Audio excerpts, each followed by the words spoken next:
தங்கமயிலில் ஆடி கொண்டாட்டம் ஆரம்பம். தங்கம் கிராமுக்கு 300 முதல் 600 வரை தள்ளுபடி. இச்சலுகை ஜூலை 31ஆம் தேதி வரை மட்டுமே. விகடன் நேயர்களுக்கு வணக்கம். தி லாஜிக் ஷோ எபிசோடுக்கு உங்களை வரவேற்கிறேன்.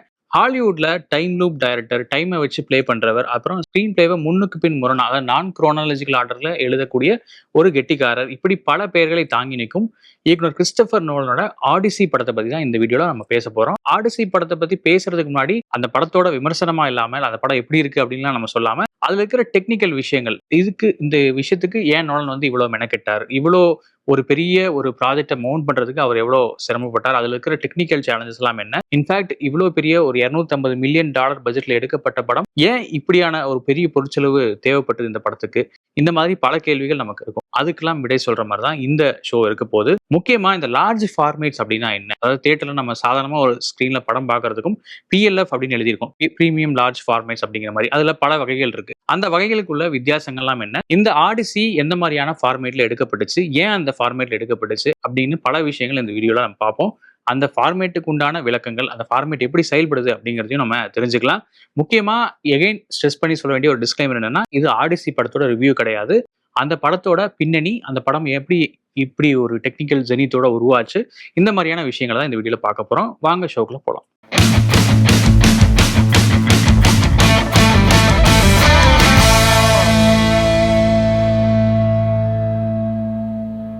நம்ம இப்பெல்லாம் ஒரு மல்டிபிளெக்ஸ் தியேட்டருக்கு போனா அங்க எதேச்சியா நம்ம கண்ணில் படுற ஒரு விஷயம் PLF அப்படிங்கிறது தான், பிரீமியம் லார்ஜ் ஃபார்மேட் அப்படின்னு எழுதியிருக்கும். பிரீமியம் லார்ஜ் ஃபார்மேட்னா நம்ம உடனே என்ன நினைப்போம் அப்படின்னா, ஸ்கிரீன்ல இருக்கிற அந்த வெள்ளை துணி இன்னும் கொஞ்சம் பெருசா இருக்குமோ அப்படிங்கிறத நம்மளோட ஒரு லேமேன் பெர்ஸ்பெக்டிவா இருக்கும். பட் அது இல்ல லாஜிக். இந்த லார்ஜ் ஃபார்மேட் ஸ்கிரீன்ஸ் எப்படி ஃபங்க்ஷன் ஆகுது, இதோட ரகசியம் என்ன அப்படிங்கறத பாத்தீங்கன்னா, இதுல 2-3 விஷயங்கள் இருக்கு. ஒன்னு ஆஸ்பெக்ட் ரேஷியோ அப்படிங்கிற ஒரு விஷயம். சாதாரணமான தியேட்டர் ஸ்கிரீன்ஸ் எல்லாமே 16:9 அப்படிங்கிற மாதிரி இருக்கும். அதாவது வித் வந்து 16 இருக்கும், ஹைட் வந்து 9 இருக்கும். ஹைட் வந்து யூஸ்வலா கம்மியா இருக்கும். ஒரு நீளமான ஒரு ரெக்டாங்கிள், அதுக்குள்ள தான் நம்ம வந்து ஒரு ஃப்ரேம் இருக்கும் அப்படிங்கிற மாதிரி பார்ப்போம்.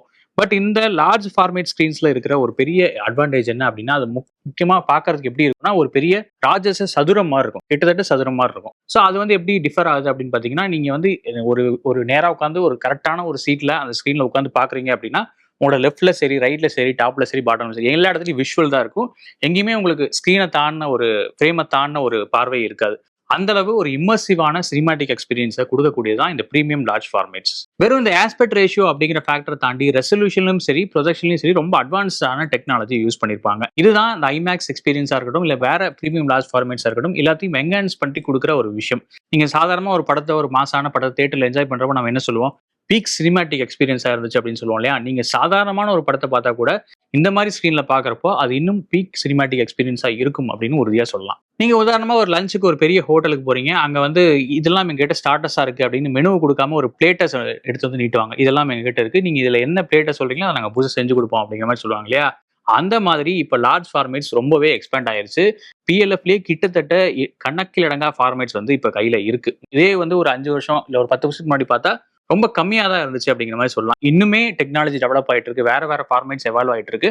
குறிப்பா ஒவ்வொரு கம்பெனியும், இப்போ கியூப்னு ஒரு எடுத்துக்கிட்டா அவங்களுக்கு ஒரு லார்ஜ் ஃபார்மேட் இருக்கு, PVRன்னு எடுத்துக்கிட்டா அவங்களுக்கு ஒரு லார்ஜ் ஃபார்மேட் இருக்குன்னு அவங்கவுங்க கம்பெனிக்கும் ஏத்த மாதிரி அவங்கவுங்களோட ஓன் பிராண்டை கிரியேட் பண்ணிட்டே வராங்க.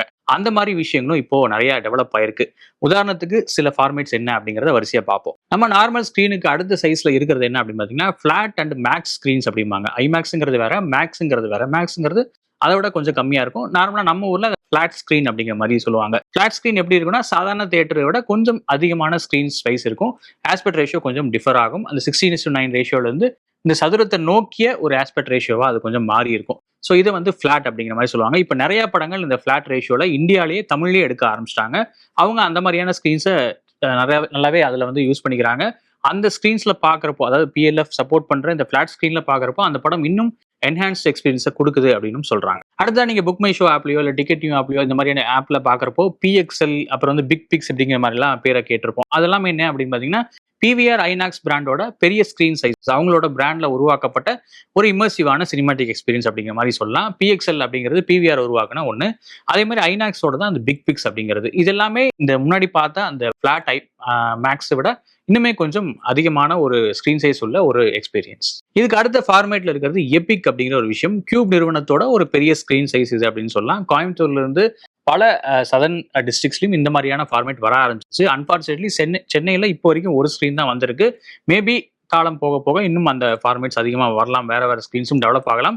பட் இந்த எபிக் எக்ஸ்பீரியன்ஸ் அப்படிங்கிறது இன்னுமே ஒரு என்ஹான்ஸ்ட் எக்ஸ்பீரியன்ஸ். மற்ற ஃபிளாட் ஸ்க்ரீன்ஸை விட எபிக்கு ஒரு தனி மவுஸ் இருக்கு அப்படின்னு சொல்றாங்க ஃபிலிம் கோயர்ஸ். இதெல்லாம் தாண்டி இப்போ புதுசாக எவால்வ் ஆகிட்டு இருக்கிற இன்னொரு ஃபார்மேட் என்ன அப்படின்னு பார்த்தீங்கன்னா டிஸ்னியோட இன்ஃபினிட்டி விஷன் அப்படிங்கிற ஃபார்மேட் தான். இதோட ஸ்பெஷாலிட்டி என்ன அப்படின்னு பார்த்தீங்கன்னா தியேட்டரையே அப்படியே சுற்றி வளைச்சு ஒரு 3 டைமென்ஷனில் ஒரு நல்லது ஒரு சினிமாட்டிக் எக்ஸ்பீரியன்ஸ் தர்றது தான் அவங்க வந்து இந்த ஃபார்மேட்டை டெவலப் பண்ணிருக்காங்க. இந்த ஃபார்மேட்டை ஏன் டெவலப் பண்றாங்க அப்படிங்கிறதுக்கும் பின்னாடியும் ஒரு இன்ட்ரெஸ்டிங்கான ஸ்டோரி இருக்கு. அவெஞ்சர்ஸோட அடுத்த பாகம், அதாவது டூம்ஸ்டே அப்படிங்கிறது வந்து டிசம்பர்ல ரிலீஸ் ஆகும் அப்படிங்கிற மாதிரி அனௌன்ஸ் பண்ணியிருந்தாங்க. அதே டைம்ல தான் டியூன் படமும் வெளியாகுது. டியூனோட 3rd பார்ட் அப்போ வெளியாகுது. டியூனோட 3rd ஆல்ரெடி ஐமேக்ஸ் ஸ்க்ரீன்ஸ் எல்லாத்தையும் புக் பண்ணிட்டதுனால அவெஞ்சர்ஸுக்கு வந்து ஸ்க்ரீன் கிடைக்கல அப்படிங்கிற மாதிரிலாம் ஒரு விவாதங்கள் போச்சு. சரி, எங்களுக்கு ஸ்க்ரீன் தரலைன்னா என்ன, நாங்கள் ஒரு புது ஃபார்மேட்டை உருவாக்குறோம் அப்படின்னு சொல்லி டிஸ்னி மாதிரியான ஒரு பெருநிறுவனம் இந்த இன்ஃபினிட்டி விஷனை டெவலப் பண்ணிருக்காங்க. இது கூடிய சீக்கிரம் பயன்பாட்டுக்கு வரும். இதுக்கான தியேட்டர் அப்கிரேடேஷனும் தொடர்ந்து நடக்கும் அப்படிங்கிற மாதிரியும் டிஸ்னி தரப்புல சொல்லியிருக்காங்க. இந்த எக்ஸ்பீரியன்ஸ் எப்படி இருக்க போகுது அப்படிங்கிறது படம் வந்ததுக்கு அப்புறம் தான் நம்மளால பார்க்க முடியும். இப்போ இந்த டெக்னாலஜிக்கெல்லாம் பெரியப்பாவான ஐமேக்ஸ் நோக்கி வருவோம். ஐமேக்ஸ் தான் இருக்கிறதுலே ஒரு பிரீமியமான லார்ஜ் ஃபார்மேட். அதாவது இந்த பிரீமியம் லார்ஜ் ஃபார்மேட்ஸ்ல இதுதான் ஒரு பெரிய ஃபார்மேட், ஒரு பெரிய எக்ஸ்பீரியன்ஸை கொடுக்குற ஃபார்மேட் அப்படின்னு சொல்லலாம். இதுக்கு தான் பல ரசிகர்கள் உண்டு. இந்த ஐமேக்ஸ் டெக்னாலஜி தான் இன்னுமே எவால்வ் ஆயிட்டு இருக்கு அப்படிங்கிற மாதிரி சொல்றாங்க. இந்த ஐமேக்ஸை பத்தி டீட்டெயிலா பார்க்கறதுக்கு முன்னாடி லைவ் மேக்ஸ் அப்படிங்கிற மாதிரி ஒரு டேர்ம் நீங்க கேள்விப்பட்டிருப்பீங்க. சாதாரணமா இந்த மீம் உரையாடல்ல இல்ல வந்து ஒரு சோஷியல் மீடியா போஸ்ட்ல இந்த லைவ் மேக்ஸ் அப்படிங்கிற ஒரு டேர்மை நீங்க கேள்விப்பட்டிருக்கலாம். இதுக்கான அர்த்தம் என்ன அப்படின்னு பாத்தீங்கன்னா ஐமேக்ஸ் ஸ்கிரீன் அப்படிங்கிற பேர்ல அதை விட ரொம்ப தரக்குறைவான ஒரு ஐமேக்ஸ் எக்ஸ்பீரியன்ஸை கொடுக்கறது தான் இந்த லைவ் மேக்ஸ் அப்படிங்கிறது. நிறைய மல்டிபிளெக்ஸஸ் இந்த மாதிரியான லைவ் மேக்ஸ் ஸ்கிரீனை வச்சிருக்காங்க அப்படிங்கிறது நெட்டிசன்ஸோட ஒரு பெரிய விமர்சனமாவே இருக்கு. இதுல இருக்கிற சிக்கல் என்ன அப்படின்னு பாத்தீங்கன்னா ஐமேக்ஸ் ஸ்கிரீன் அளவுக்கு பெருசா ஸ்கிரீன் இருந்தாலுமே அவங்களோட ப்ரொஜெக்ஷன் குவாலிட்டி அப்படிங்கிறது ரொம்ப கம்மியா இருக்கு அப்படிங்கிறது தான். டிஜிட்டல் ஜெனான் அப்படிங்கிற மாதிரியான ப்ரொஜெக்ஷன் தான் அதுல யூஸ் பண்ணுவாங்க. அதுல அந்த அளவுக்கு ஒரு என்ஹான்ஸ்டான விஷுவல்ஸ் வந்து கிடைக்காது. அதாவது ஐமேக்ஸோட குவாலிட்டிக்கு நிகரா இதோட குவாலிட்டி இருக்காது அப்படிங்கிறது தான் பலரோட விமர்சனம். அதனால இது ஐமேக்ஸ்ன்னு சொல்றதே ஒரு பெரிய ஸ்கேம் அப்படிங்கிறது தான் அவங்களோட குற்றச்சாட்டு. அடுத்ததா வரப்போறது என்ன அப்படின்னு பாத்தீங்கன்னா ஐமேக்ஸ் லேசர் அப்படிங்கிற டெக்னாலஜி தான். இதுதான் கரண்டா இந்தியால இருந்து பல நாடுகள்ல இருக்கிற டெக்னாலஜி. ஒரு பிரீமியம் ஐமேக்ஸ் எக்ஸ்பீரியன்ஸ் இதனால கொடுக்க முடியும் அப்படின்னே சொல்லலாம். நல்லது ஒரு விஷுவல்ஸ், என்ஹான்ஸ்டான விஷுவல்ஸ் தான் இதோட ஐகானிக்கான ட்ரேட்மார்க். நீங்க சாதாரண ஸ்கிரீன்ல பாக்குறதுக்கும் சாதாரண மற்ற பிரீமியம் லார்ஜ் ஃபார்மேட்ஸ்ல பாக்குறதுக்கும் இந்த ஐமேக்ஸ் லேசர்ல பாக்குறதுக்கும் நிறைய வித்தியாசங்களை உங்களால உணர முடியும். உதாரணமா அவதாரோட கடைசி பாகம் வந்தப்போ நீங்க தியேட்டர்ல ஐமேக்ஸ்ல பாத்துருந்தீங்கன்னா அந்த எக்ஸ்பீரியன்ஸை உங்களால நல்லாவே உணர்ந்திருக்க முடியும். அப்படியான ஒரு ஃபார்மேட் தான் இந்த ஐமேக்ஸ் லேசர். இந்த ஃபார்மேட்டுக்கெல்லாம் உச்சமா இருக்கிறது தான் ஐமேக்ஸ் 70mm ஃபிலிம். இங்கதான் நோலனோட ஆடிசி படம் வருது. ஆடிசி படம் வந்து டோட்டலாவே இந்த ஃபார்மேட்டுக்கு உகந்ததா எடுக்கப்பட்ட ஒரு படம் தான். இதுக்காக தான் அவ்வளவு மெனக்கெட்டு இருக்காங்க. இதுக்காக தான் அவ்வளவு $250 மில்லியன் பட்ஜெட் வரைக்கும் இதுக்கு போயிருக்கு அப்படிங்கிற மாதிரியும் சொல்றாங்க. இதுதான் உண்மையாவே ஒரு சொர்க்கம் அப்படிங்கிற மாதிரிலாம் ஒரு வேர்டு சொல்லுவாங்களே, அந்த மாதிரி ஒரு சினிமாட்டிக் எக்ஸ்பீரியன்ஸை கொடுக்குற ஒரு ஃபீல் இது. அதாவது இதுக்கு வந்து டிஜிட்டல் அப்படிங்கிற ஒரு இதே இல்லாம டோட்டலா ஃபிலிம் ரோல்ல இதை வந்து ப்ரொஜெக்ட் பண்ணுவாங்க. இந்த தியேட்டர்ஸ் உலக அளவுல ரொம்ப கம்மி அப்படிங்கிற மாதிரி சொல்றாங்க. அதோட டீடைலிங் என்ன அப்படிங்கிறத பின்னாடி பார்ப்போம். இப்போ மெயினான கண்டென்ட்டுக்கு வருவோம். நோலனோட ஆடிசி படத்தோட ட்ரெய்லர் பார்த்தவங்களுக்கு இறுதியில ஒரு கேப்ஷன் வரும், அதை பார்த்தா தெரிஞ்சிருக்கும். Entirely filmed on IMAX film camera அப்படிங்கிற மாதிரி ஒரு கிளைம் பண்ணியிருப்பாங்க. டோட்டலாவே இந்த படம் ஐமேக்ஸ் ஃபிலிம் கேமராவில் ஷூட் பண்ணப்பட்ட முதல் படம் அப்படிங்கிற மாதிரி ஒரு கிரெடிட்டுக்கு சொந்தமாகுது. அந்த ரீசன் என்ன அப்படிங்கிற மாதிரி பார்த்தோம் அப்படின்னா இது வரைக்கும் நிறைய படங்கள் ஐமேக்ஸ்ல எடுக்கப்பட்டிருந்தாலும் ஐமேக்ஸ் ஃபார்மேட்டுக்கு ஏற்ற மாதிரி எடுக்கப்பட்டிருந்தாலும் எல்லாமே ஐமேக்ஸ் ஃபிலிம் கேமரால எடுக்கப்பட்ட காட்சிகள் கிடையாது. ஒரு சில காட்சிகளுக்கு அவங்க பயன்படுத்திருக்கலாம், இல்ல ஐமேக்ஸ் டிஜிட்டல்ல கூட ஷூட் பண்ணிருக்கலாம். பட் டோட்டலாவே ஒரு படத்தை ஐமேக்ஸ் ஃபிலிம் கேமரால எடுத்தது இதுதான் முதல் முறை அப்படிங்கிறது தான் எல்லாரும் சொல்ற ஒரு விஷயம். அதுவும் உலகமே மெமரி கார்டு டிஜிட்டல் அப்படின்னு ஃபைல் டிரான்ஸ்ஃபர்லாம் பண்ணி டோட்டலா டிஜிட்டல் டெக்னாலஜி நோக்கி நகர்ந்துட்டாலும் நோலன் மட்டும் இன்னுமே அடம் பிடிச்சு அந்த 15/70mm ஃபிலிம் ரோல பிடிச்சிக்கிட்டு இருக்காரு. ஐமேக்ஸ் தான் என்னோட அந்த ஒரு சினிமாட்டிக் எக்ஸ்பீரியன்ஸை கொடுக்கும், நான் எழுதின கதைக்கு அதுதான் நியாயம் சேர்க்கும் அப்படிங்கிறது அவர் சொல்ற ஸ்டேட்மெண்ட். அதுக்கான ரீசன்ஸும் இல்லாம இல்லை. இதை ஏன் இவ்வளவு பெருசா சொல்றாங்க? இதுல இருக்கிற ஒரு பெரிய விஷயம் என்ன அப்படின்னு யோசிச்சோம் அப்படின்னா ஐமேக்ஸ் ஃபார்மேட்ல அதாவது ஐமேக்ஸ் ஃபிலிம் கேமரா ஓடும் போது உங்களுக்கு கிட்டத்தட்ட ஒரு ஹெலிகாப்டர் ஓடுற அளவுக்கான நாய்ஸ் வந்து கிரியேட் ஆகும். அந்த மாதிரியான ஒரு சிச்சுவேஷன்ல நீங்க ஷூட்டிங்ல இருக்கீங்க அப்படின்னா ஒரு டைலாக கேட்டு பேசி நடிக்கிறது அப்படிங்கிறது ரொம்ப கஷ்டமான ஒரு எக்ஸ்பீரியன்ஸா இருக்கும். இந்த சேலஞ்ச் ஓவர் கம் பண்ணதான் ஆடிசில ஒரு புது டெக்னிக்கே உருவாக்குனாங்க, புது டெக்னாலஜியை டெவலப் பண்ணாங்க. நாய்ஸ் இல்லாத மாதிரியான ஐமேக்ஸ் ஃபிலிம் கேமராவை இந்த படத்துக்காகவே பிரத்யேகமா டெவலப் பண்ணாங்க. அதுக்காக இந்த நோலனே வந்து அந்த பல கேமரா அந்த ஐமேக்ஸ் நிறுவனத்தோட டைப் வச்சு இந்த டெக்னாலஜியை உருவாக்க ஹெல்ப் பண்ணியிருக்காரு. இந்த ஃபார்மேட் மேபி அடுத்தடுத்த படங்களுக்கும் பயன்படுத்தப்படலாம். ஒரு டிஜிட்டல் கேமராவோட ரெசல்யூஷன் என்னவா இருக்கும் அப்படின்னா மேக்ஸிமம் 8K அல்லது 12K ரெசல்யூஷன் வரைக்கும் அதில் நம்மளால ஷூட் பண்ண முடியும். ஒரு வீடியோவோட அவுட்புட் அந்த அளவுக்கு ரெசல்யூஷன்ல நமக்கு கிடைக்கும். பட் இந்த ஐமேக்ஸ் 70mm ஃபிலிம்ல இருக்கிற ரெசல்யூஷன் எவ்வளவு அப்படின்னு பாத்தீங்கன்னா கிட்டத்தட்ட 18K வரைக்கும் போகுது. அந்த ஃபிலிம் ரோல் எடுக்கிறது இந்த ரெசல்யூஷன் கவுண்ட்ல நம்ம கேட்கக்கூடாது தான். பட் கம்பேர் பண்ணி பார்க்கறதுக்காக ஒரு நம்பர்ஸ் பார்க்கணும் அப்படின்னா கிட்டத்தட்ட 18K ரெசல்யூஷனுக்கு ஒரு டிஜிட்டல் கேமரால என்ன அளவுக்கு அவுட்புட் வருமோ அதை வந்து சாதாரணமாகவே இந்த ஃபிலிம் ரோல்ல நம்மளால கொண்டு வர முடியும். இதனால தான் இப்படியான ஒரு சினிமாட்டிக் எக்ஸ்பீரியன்ஸை கொடுக்கறதுக்காக தான் நோலன் வந்து இந்த ஃபார்மேட்டை ப்ரிஃபர் பண்றாரு. சரி, எவ்வளவு கஷ்டப்பட்டு இந்த ஃபார்மேட்லாம் ஏன் எடுக்கணும்? அது ஒரு முழு படத்தையே இதில் எடுக்கிறதுக்கான தேவை என்ன? ஏன்னா வந்து ஒரு ஷாட் எடுக்கணும் அப்படின்னாலே கிட்டத்தட்ட ஒரு 3 மினிட்ஸ் ஃபுட்டேஜ் எடுத்தா கூட அடுத்த ஃபிலிம் ரோல மாத்தணும் அப்படிங்கிற மாதிரிலாம் சொல்றாங்க இந்த ஃபார்மேட்ல. அப்போ இவ்வளவு கஷ்டப்பட்டு ஏன் இதை பண்ணணும் அப்படிங்கிற ஒரு கேள்வி இருக்கு. இதுக்கு நோலனே அழகா ஒரு பதில் சொல்றாரு. அதாவது நம்ம வந்து ஒரு கேமரால ஒரு படத்தை வந்து ஷூட் பண்றோம் அப்படின்னா அந்த கேமரா என்ன பார்க்குதோ அதுதான் ஆடியன்ஸும் பார்க்க போறாங்க. கேமரா தான் ஆடியன்ஸோட கண்ணா இருக்க முடியும். அப்படியான ஒரு விஷயத்த பார்க்குறப்போ இந்த ஐமேக்ஸ் 70mm ஃபிலிம் அப்படிங்கிறது தான் கோல்டு ஸ்டாண்டர்ட் அப்படிங்கிறது அவரோட வாதம். இந்த கோல்டு ஸ்டாண்டர்ட்ல தான் நான் என்னோட படத்தை சொல்லணும்னு ஆசைப்படுறேன். அதுவும் இந்த மாதிரியான ஆடிசி மாதிரியான ஒரு எபிக் டேல சொல்றதுக்கு இந்த ஃபார்மேட் தான் உகந்ததா இருக்கும் அப்படிங்கிறது தான் அவரோட வாதம். கிட்டத்தட்ட மனுஷ கண்ணு வந்து ஒரு உலகத்தை எப்படி பார்க்குதோ அந்த அளவுக்கான அசல் டெப்த்தையும் ஒரு நீளமான ஒரு எக்ஸ்பீரியன்ஸையும் இந்த ஃபிலிம் ரோலால் தர முடியும் அப்படிங்கிறது தான் அவரோட அசைக்க முடியாத நம்பிக்கை. பொதுவா இந்த மாதிரியான ஐமேக்ஸ் கேமராஸ் இல்ல ஐமேக்ஸ் எக்ஸ்பீரியன்ஸ் நார்மலான ஐமேக்ஸ் டிஜிட்டல் கேமராவா இருந்தா கூட பல ஃபிலிம் டைரக்டர்ஸ் அதை ப்ரிஃபர் பண்றதுக்கான ரீசன் என்ன அப்படின்னா ஆக்ஷன் சீக்வன்சஸ் மாதிரியான பெரிய விஷயங்களை அதில் ஷூட் பண்ணுவாங்க. படத்தோட ஒரு முக்கியமான ஒரு ஸ்டன்ட் சீக்வன்ஸ் இருக்கு, அது இன்னும் பிரம்மாண்டமா காட்டணும். இல்லை ஒரு உலகம் அழியுது, இல்லை வந்து ஒரு வேர்ல்டு வந்து கொலாப்ஸ் ஆகுது, ஒரு பில்டிங் வந்து கொலாப்ஸ் ஆகுதுன்னா அதை வந்து ஒரு பிரம்மாண்டமா காட்டுறதுக்காக இந்த மாதிரி ஐமேக்ஸ் கேமராஸை யூஸ் பண்ணுவாங்க. பட் நோலன் இந்த மாதிரியான விஷயத்துல கொஞ்சம் வித்தியாசப்பட்டு ஒரு விஷயம் பண்ணியிருந்தாரு. அவரோட முந்தைய படமான ஓப்பன் ஹைமர்ல அது ஃபுல்லாவே ஒரு டிராமாவான படம், கிட்டத்தட்ட ஒரு கோர்ட் ரூம் டிராமாவா பாதி படம் நகரும். அந்த மாதிரியான ஒரு விஷயத்துல டைலாக்கு முக்கியத்துவம் உள்ள ஒரு படத்துல ஐமேக்ஸ்ல ஷூட் பண்ணாரு நோலன். அதுக்கான ரீசன் அவர் சொன்ன விஷயம் என்ன அப்படின்னு பாத்தீங்கன்னா, எல்லாரும் ஆக்ஷன் சீக்வன்சஸ் ஐமேக்ஸ்ல எடுக்கிறப்போ இவர் வந்து ஆக்டர்ஸோட அந்த ஃபேஷியல் எக்ஸ்பிரஷன்ஸை இன்னும் துல்லியமா காட்டுறதுக்காக ஐமேக்ஸ் கேமராவை யூஸ் பண்ணாரு. உதாரணத்துக்கு படத்தோட நாயகன் அந்த கிலியன் மார்ஃபி அவரோட அந்த ஃபேஸ் ரியாக்ஷன்ஸ், அவரோட மன குமுறல்கள், அந்த மாதிரியான விஷயங்கள்லாம் டயலாகா வெளிப்படாம ஃபேஸ் ரியாக்ஷன்ஸா நிறைய காட்சிகள்ல வெளிப்படும். அதையெல்லாம் ரொம்ப அக்மார்க்கா படம் பிடிச்சி காட்டுறதுக்கு இந்த ஐமேக்ஸ் டெக்னாலஜியை யூஸ் பண்ணாரு. அதுவும் பல காட்சிகள் பிளாக் அண்ட் ஒயிட்ல எடுக்கப்பட்டிருக்கும். அதெல்லாமே ரொம்ப ஒரு ப்ரீமியம் லார்ஜ் ஃபார்மேட்ல பாக்குறப்போ இன்னுமே என்ஹான்ஸ்டா நமக்கு தெரியும். எல்லாருமே ஆக்ஷன் சீக்வன்ஸுக்கு இந்த மாதிரியான கேமரா பின்னாடி ஓடுறப்போ இந்த மாதிரியான ஒரு எமோஷனல் விஷயத்துக்கு நோலன் இதை அப்ரோச் பண்ணது ஒரு பெரிய வித்தியாசமான எக்ஸ்பீரியன்ஸா பார்க்கப்பட்டுச்சு. சரி, ஐமேக்ஸ் கேமரால எடுத்தாச்சு, இந்த ஐமேக்ஸ் ஃபிலிம் ரோல்ல எடுத்தாச்சு, அதோட வேலை முடிஞ்சான்னு கேட்டா இல்ல. அதுக்கப்புறம் தான் ஒரு பெரிய சவாலே ஆரம்பிக்குது. நீங்க டிஜிட்டல்ல ஷூட் பண்றப்போ ஒரு ஃபைல் ட்ரான்ஸ்ஃபர் பண்ணி அதை எடிட் டேபிளுக்கு மூவ் பண்ணி நீங்க தாராளமா வந்து ஒரு டிஜிட்டல் எடிட்டிங்ல அதை பண்ண ஆரம்பிச்சிடலாம். ஒரு சாஃப்ட்வேர்ல நீங்க பாட்டுக்கு எடிட் பண்ண ஆரம்பிச்சிடலாம், கலர் கிரேடிங் பண்ணலாம். பட் இந்த ஃபிலிம் ரோல்ல இருக்கிற ஒரு பெரிய சிக்கல் என்ன அப்படிங்கிறதே நோலனே எக்ஸ்பிளைன் பண்ணியிருக்காரு. ஒரு நல்ல சில வீடியோஸ்ல நீங்களும் அதை பார்த்துருப்பீங்க. உதாரணமா ஒரு சிட்டிக்குள்ள, அதாவது லாஸ் ஏஞ்சல்ஸ் மாதிரியான ஒரு சிட்டிக்குள்ள இதை வந்து எடுக்கிறாங்க அப்படின்னா, ஒரு படத்தை ஷூட் பண்றாங்க அப்படின்னா அந்த ஐமேக்ஸ் ஷூட் முடிஞ்சதுக்கு அப்புறம் அந்த ஃபிலிம் ரோல ஒரு வண்டியில ஏற்றி அங்கே லாஸ் ஏஞ்சல்ஸ்ல இருக்கிற ஸ்டுடியோக்கு அதை அனுப்பிடலாம், ப்ராசஸ் பண்ண அனுப்பிடலாம். இதுவே வெளிநாட்டுல ஷூட் பண்றாங்க இல்லை வேற ஏதாவது ஒரு ஊர்ல ஷூட் பண்றாங்க அப்படின்னா அதை அங்கிருந்து இங்க கொண்டு வரதுக்கு, அதாவது லாஸ் ஏஞ்சல்ஸ்ல இருக்கிற அந்த ஸ்டுடியோ கொண்டு வரதுக்கே ரொம்ப பொருட்செலவு தேவைப்படும், பல கோடிகள் செலவாகும் அப்படிங்கிற மாதிரிலாம் சொல்றாங்க. ஸ்டில் அதை பண்ணியிருக்காங்க இந்த படத்துக்காக. இப்படி என்னதான் ஃபிலிம் கேமரால எடுத்தாலும் நம்மளோட டிஜிட்டல் எடிட்டிங் சாஃப்ட்வேர்ல தான் படத்தை எடிட் பண்ணி ஆகணும். அப்போ அதை டிஜிட்டல்ல தானே எடிட் பண்ணுவாங்க அப்படிங்கிற ஒரு கேள்வி எல்லாருக்கும் இருக்கலாம்.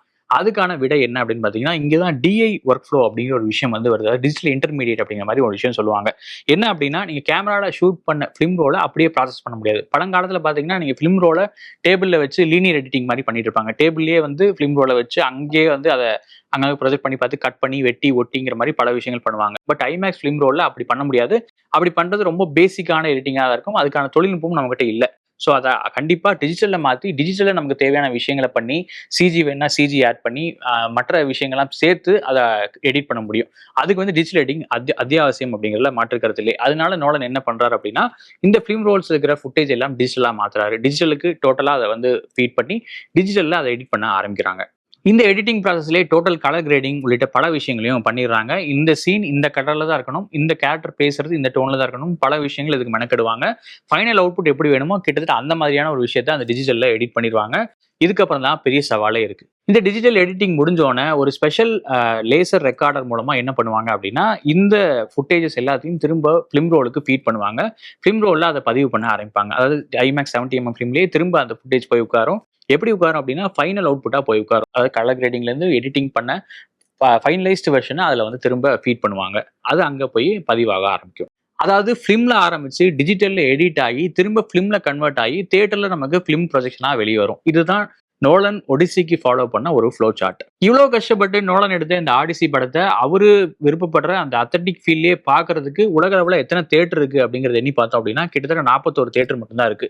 அதுவும் சதர்ன் ஹெமிஸ்பியர், அதாவது தென் துருவத்துல நீங்க பாத்தீங்க அப்படின்னா ஒரே ஒரு தியேட்டர் தான் இருக்கு. அது ஆஸ்திரேலியால மட்டும்தான் இருக்கு. இந்தியால அதுக்கான தியேட்டர்ஸே இல்ல. அதாவது கமர்ஷியலா இருக்கிற தியேட்டர்ஸ் எதுவுமே கிடையாது அப்படிங்கறதா ஒரு சோகமான விஷயம். இங்க நம்ம கிட்ட இருக்கிற அதிகபட்ச டெக்னாலஜியே ஐமேக்ஸ் லேசர் அப்படிங்கிறது தான். ஸோ நீங்க இந்த 18K பிரம்மாண்டத்தை அதோட அத்தன்டிக் எக்ஸ்பீரியன்ஸ்ல பார்க்கணும் அப்படின்னா இந்த 41 தியேட்டர்ல எங்கேயாவது போய் பார்த்தா தான் உண்டு, இல்ல வெளிநாட்டுக்கு போய் அந்த அந்த இடத்துல பார்த்தா தான் உண்டு. இந்தியாவில் அதுக்கான ப்ரொஜெக்ஷனே இல்லை அப்படிங்கிறப்போ நம்ம பார்க்கறது எல்லாமே டவுன் கிரேடட் வெர்ஷன்ஸ், அதாவது ஒரு டிஜிட்டல் என்ஹான்ஸ் வெர்ஷன்ஸ் தான் அப்படிங்கிறதா இங்க இருக்கிற சோகமான விஷயம். இப்ப நம்ம டெவில்ஸ் அட்வொகேட் மாதிரி ஒரு ரோல் எடுப்போம். அதாவது நாணயம் அப்படின்னாலே அதுக்கு 2 பக்கங்கள் இருக்கும் இல்லையா? இந்த மாதிரியான ஒரு சாதனைக்கு பின்னாடி இருக்கிற இன்னொரு பக்கம் என்ன அப்படிங்கிறதையும் பேசுவோம். நோலன் பண்ற இந்த டெக்னாலஜி விஷயம் எல்லாமே பாராட்டக்கூடியது, பிரமிப்புக்குரியது தான். அதுல மாற்று கருத்து இல்லை. பட் இது ஜனநாயகத்தனமானதா அப்படின்னு கேட்டா அது அந்த கேள்விக்கு பதில் இல்லை அப்படிங்கறதுதான். எத்தனை பேரால ஐமேக்ஸ் எக்ஸ்பீரியன்ஸை காசு கொடுத்து பார்க்க முடியும் அப்படிங்கிறது ஒரு மிகப்பெரிய கேள்வி. அப்கோர்ஸ் ஆடிசி வந்து மற்ற ஃபார்மேட்ஸ்ல ரிலீஸ் ஆகுதுதான். பட் ஸ்டில் இந்த மாதிரியான ஒரு குவாலிட்டியான ஒரு அவுட்புட் அப்படிங்கிறது எல்லாராலையும் அஃபோர்ட் பண்ணி பார்க்க முடியுமா அப்படிங்கிறது ஒரு மிகப்பெரிய கேள்வி. அண்ட் ஒரு சாதாரணமான ஊர்ல ஒரு தியேட்டர் இருக்கு, ஒரு சாதாரண தியேட்டர் இருக்கு அப்படின்னா அவங்களால இந்த படத்தோட முழு வீரியத்தை மக்களுக்கு வந்து எடுத்து காட்ட முடியாது. அவங்களுக்கு அந்த அளவுக்கு டெக்னாலஜிக்கல் அட்வான்ஸ்மெண்ட் அந்த தியேட்டர்லயும் இருக்காது, அதுக்கான பொருளாதாரமும் இருக்காது. இது எல்லாமே ஒரு பெரிய சவாலா பார்க்கப்படுற விஷயங்கள். ஏன் இதை சொல்றேன் அப்படின்னா இன்னைக்கு சாதாரணமா ஒரு தியேட்டர்ல ஒரு டிக்கெட்டோட விலை அப்படின்னு பாத்தீங்கன்னா 150 ரூபா. இதே ஒரு ஐமேக்ஸ் தியேட்டரை நீங்க பாக்குறீங்க அப்படின்னா இந்திய அளவுல ரொம்ப அதிகமா தான் இருக்கப்படுது. தமிழ்நாட்டுல ஒரு கேப் வச்சு அதை வந்து ஒரு 600 ருபீஸ்க்குள்ள அதை கொடுக்கணும் அப்படிங்கிற மாதிரி ஒரு கேப் வச்சிருக்காங்க. பட் நீங்க பெங்களூர்லயோ இல்ல ஹைதராபாத்லயோ இல்ல வேற ஊர்லயோ நீங்க பாக்குறீங்க அப்படின்னா கிட்டத்தட்ட 2000 3000 அந்த ஐமேக்ஸ் டிக்கெட்டோட விலைகள் வந்து இருக்கு. அதை பார்க்கவே நமக்கு வந்து ரொம்ப அதிர்ச்சியா இருக்கும். ஒரு பிரீமியம் எக்ஸ்பீரியன்ஸுக்கு காசு கொடுக்கலாம் தான், பட் இந்த அளவு கொடுத்து பார்க்குற அளவுக்கு இந்தியர்கள் பொருளாதார ரீதியாக ஸ்ட்ராங்கா இருக்காங்களா அப்படின்னு கேட்டா அந்த கேள்விக்கு பதில் கிடையாது. ஏன்னா இப்போ வரைக்குமே தமிழ்நாட்டிலையும் சரி மற்ற மாநிலங்களையும் சரி ஒரு ஃபேமிலி டோட்டலா ஒரு படத்துக்கு போய் பார்க்குறாங்க அப்படின்னா அவங்களுக்கு கிட்டத்தட்ட ஒரு 1000 செலவாகுது. ஒரு மாசத்துக்கு அவங்களால மேக்ஸிமம் ஒரு படம் தான் பார்க்க முடியும் அப்படிங்கிற ஒரு பொருளாதார சூழல் தான் இருக்கு. இப்படியான ஒரு கட்டத்துல ஆடிசி மாதிரியான படங்கள் ரொம்ப நம்மளை வந்து சோதனைக்கு உள்ளாக்கும் அப்படிங்கறதா இங்க இருக்கிற ஒரு சவாலான விஷயம். ஆனா அதே சமயத்துல நோலன் மாதிரியான படைப்பாளிகள், அதாவது ஆர்டர் அப்படிங்கிற மாதிரி ஒரு விஷயம் சொல்லுவாங்க, இங்கிலீஷ்ல ஒரு வேர்ட் இருக்கும். அதாவது அது தன்னோட கலையில பிடிவாதமா இருக்கிற ஒரு படைப்பாளி.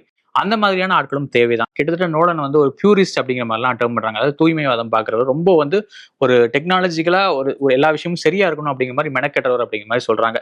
இந்த மாதிரியான ஆட்களும் திரைத்துறைக்கு தேவைதான், அது கலைத்துறைக்கு தேவைதான் அப்படிங்கிறது தான் பலரோட வாதம். ஏன்னா இதனால பல டெக்னாலஜிஸ் வந்து டெவலப் ஆகும், பல விஷயங்கள் இன்னுமே என்ஹான்ஸ் ஆகும். ஒரு படம் அப்படிங்கிறது கலைப்படைப்பா உயிர் பெறதுக்கான பல சாத்தியக்கூறுகள் இதனால உருவாகும். ஸோ அதனால நோலன் மாதிரியான இயக்குநர்களும் தேவை அப்படிங்கிறதா இங்க இருக்கிற ஒரு இன்னொரு ஆர்கியூமெண்ட்டும். அதே சமயம் நோலனோட மார்க்கெட் ஹை அப்படிங்கிறதுனால இந்தியாலேயே அவருக்கு பெரிய மார்க்கெட் இருக்குங்கிறதுனால அவரை நம்பி எல்லாரும் 250 மில்லியன் டாலர் போடுறதுக்கு ரெடியா இருப்பாங்க. பட் ஒரு சாதாரண ஒரு இயக்குனர் இந்த மாதிரியான ஒரு பட்ஜெட்டை நினைச்சு கூட பார்க்க முடியாது. அதுதான் இங்க இருக்கிற பெரிய சவால். நோலனோட ஆடிசி படத்தை வச்சு இந்த பிரீமியம் லார்ஜ் ஃபார்மேட்ஸ் எப்படி ஃபங்க்ஷன் ஆகுது, அதுல இருக்கிற விஷயங்கள்லாம் நம்ம தெரிஞ்சுக்கிட்டோம். அதே மாதிரி நோலன் இந்த படத்துக்காக எவ்வளவு மெனக்கெட்டார் அப்படிங்கிறதையும் நம்ம தெரிஞ்சுக்கிட்டோம். ஆடிசி படத்துக்கு நீங்க டிக்கெட் புக் பண்ணிட்டீங்களா, எங்க போய் பார்க்க போறீங்க அப்படிங்கிறத கமெண்ட்ல சொல்லுங்க. இந்த மாதிரியான பிரீமியம் லார்ஜ் ஃபார்மேட் எக்ஸ்பீரியன்ஸ்ல நீங்க பார்த்து ரசித்த படங்கள் என்ன அப்படிங்கிறதையும் கமெண்ட்ல சொல்லுங்க. இதே மாதிரி வேற ஒரு லாஜிக்கான விஷயத்தை எக்ஸ்பிளைன் பண்ற மாதிரி இன்னொரு ஷோவோட உங்களை சந்திக்கிறேன். நன்றி, வணக்கம். தமிழக மக்களின் அபிமான தங்கமயிலில் ஆனந்தம் பொங்கும் பொன்னான ஆடி கொண்டாட்டம் தொடங்கியாச்சு. தங்கம் கிராமுக்கு 300 முதல் 600 வரை தள்ளுபடி. இச்சலுகை ஜூலை 31 வரை மட்டுமே. தங்கம் வாங்க தங்கமயிலுக்கு வாங்க.